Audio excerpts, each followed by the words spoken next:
Halo teman-teman semua, jumpa lagi di channel Bahas Hukum.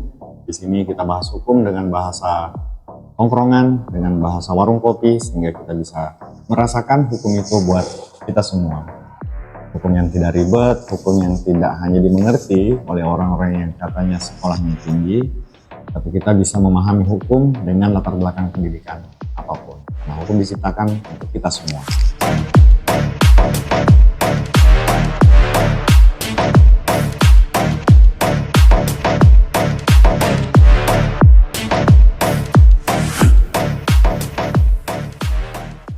Pada kesempatan kali ini kita mau bahas tema tentang boleh nggak sih kita merekam aparat. Yang kita maksud di sini aparat apapun ya. Aparat itu adalah orang-orang yang bekerja untuk negara. Ada aparat pemerintahan, lurah, camat, PNS, ASN, dinas perhubungan yang mungkin bertugas di jalan, menertibkan lalu lintas, mengeluarkan izin, dinas imigrasi yang mengatur imigrasi, terus aparat penegak hukum, hakim, jaksa, polisi. Nah, pertanyaannya, bisa nggak kita merekam mereka pada saat sedang bertugas? Ini pertanyaan menarik ya, karena sering kita lihat di media sosial, di Instagram, di YouTube, di TikTok, ada banyak sekali perilaku aparat pemerintahan. Jadi jelas bahwa aparat pemerintahan ini adalah orang-orang yang bekerja untuk pemerintah. Itu direkam pada saat menjalankan tugas. Karena belakangan ada istilah yang ya sebenarnya kita cukup miris ya sebagai negara hukum, no viral no justice.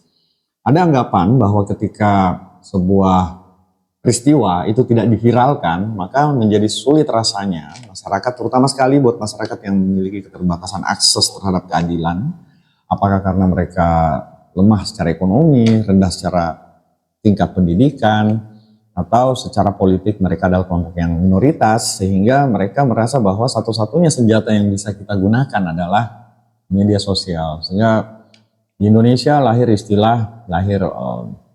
no viral no justice, seperti itu. Tapi apa emang seperti itu? Seharusnya kan tidak ya. Kalau seandainya aparat kita bekerja dengan benar, seharusnya. Nah, tapi kita balik lagi pada topik pembahasan kita tentang boleh atau tidak aparat direkam pada saat bertugas. Saya langsung jawab saja bahwa itu boleh. Dengan catatan, dengan garis bawah yang jelas. Sepanjang itu sedang bertugas dan tidak melanggar batas privasi. Artinya, tindakan merekam, baik merekam suara, merekam gambar, atau mengambil foto, itu dilakukan di ruang publik, bukan di ruang privat, dan pada saat aparat tersebut sedang menjalankan tugasnya.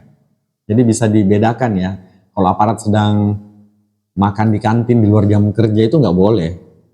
Ketika dia sedang sholat misalnya, dia tidak sedang bertugas sebagai aparat, dia sedang sholat sebagai seorang individu, sebagai seorang anggota masyarakat biasa. Itu jelas bertentangan dengan prinsip atau melanggar privasi si orang yang kebetulan aparat itu. Jadi bisa dibedakan ya, kapan sih kita boleh merekam aparat itu. Di semua saat, di semua kesempatan, di semua waktu pada saat dia menjalankan tugasnya. Karena prinsip dari penyelenggaraan pelayanan publik itu salah satunya adalah transparansi dan akuntabilitas. Jadi keterbukaan dan bisa dipertanggungjawabkan. Sehingga seperti kita memasang CCTV di rumah, itu untuk memastikan bahwa rumah kita kalaupun terjadi kemalingan, kita bisa punya jejak digitalnya, kita bisa punya bukti peristiwa apa yang membuat rumah kita kemalingan, atau siapa yang bisa kita berikan sebagai bukti ke aparat penegak hukum bahwa rumah saya kebobolan dan ini rekaman CCTV-nya. Jadi seperti itu. Sama halnya jika kita merekam aparat, itu fungsinya sama sebagai bukti, dan berdasarkan Undang-Undang ITE, bukti elektronik sudah dinyatakan sah sebagai alat bukti. Sehingga jangan takut untuk melakukan tindakan merekam aparat siapapun dia, sepanjang dengan batas yang jelas bahwa dia tidak sedang melakukan hal-hal yang sifatnya private. Misalnya tadi ya, dia lagi sholat, dia lagi makan di kantin, dia lagi sedang buang air mungkin. Itu nggak ada hubungannya dengan dia sedang melaksanakan tugas. Jadi teman-teman udah bisa membedakan peristiwa atau hal dalam kondisi seperti apa seorang aparat atau beberapa aparat mungkin itu bisa kita rekam. Itu penting. Sekaligus itu juga cara kita untuk berkontribusi mewujudkan aparat kita yang lebih profesional, yang lebih berkomitmen untuk memberikan pelayanan terbaik. Ya, oke teman-teman, tadi kita udah dengar tentang bagaimana pembatasan untuk merekam aparat pada saat menjalankan tugasnya, bahwa itu bukan tindakan yang pribadi atau dilakukan di ruang-ruang privat. Nah, tapi selain itu ada lagi, apa lagi yang menjadi pembatasan kita untuk merekam aparat?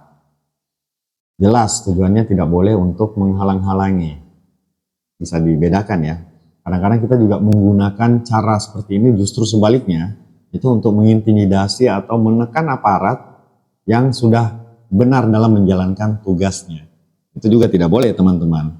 Misalnya ada polisi yang sudah datang dengan menunjukkan surat perintah penangkapan, dengan surat perintah penggeledahan, kemudian tindakan perekaman itu diambil untuk nakut-nakutin balik, atau untuk memeras bahkan, atau untuk hal-hal yang lainnya lagi. Karena itu juga justru membuat pelaku perekaman itu mendapatkan masalah lain lagi. Karena ada pasal juga yang disebutkan bahwa menghalang-halangi aparat dalam menjalankan tugasnya itu juga ada ketentuan pidananya. Jadi di sini harus berhati-hati dalam menetapkan batasan kapan, bagaimana, di mana kita bisa melakukan tindakan perekaman itu. Oke teman-teman, itu saja dulu dari channel Bahas Hukum. Nanti kita akan diskusikan lebih lanjut di kolom komentar. Silahkan berikan pendapatmu untuk kita diskusikan lebih lanjut. Sampai jumpa di video selanjutnya.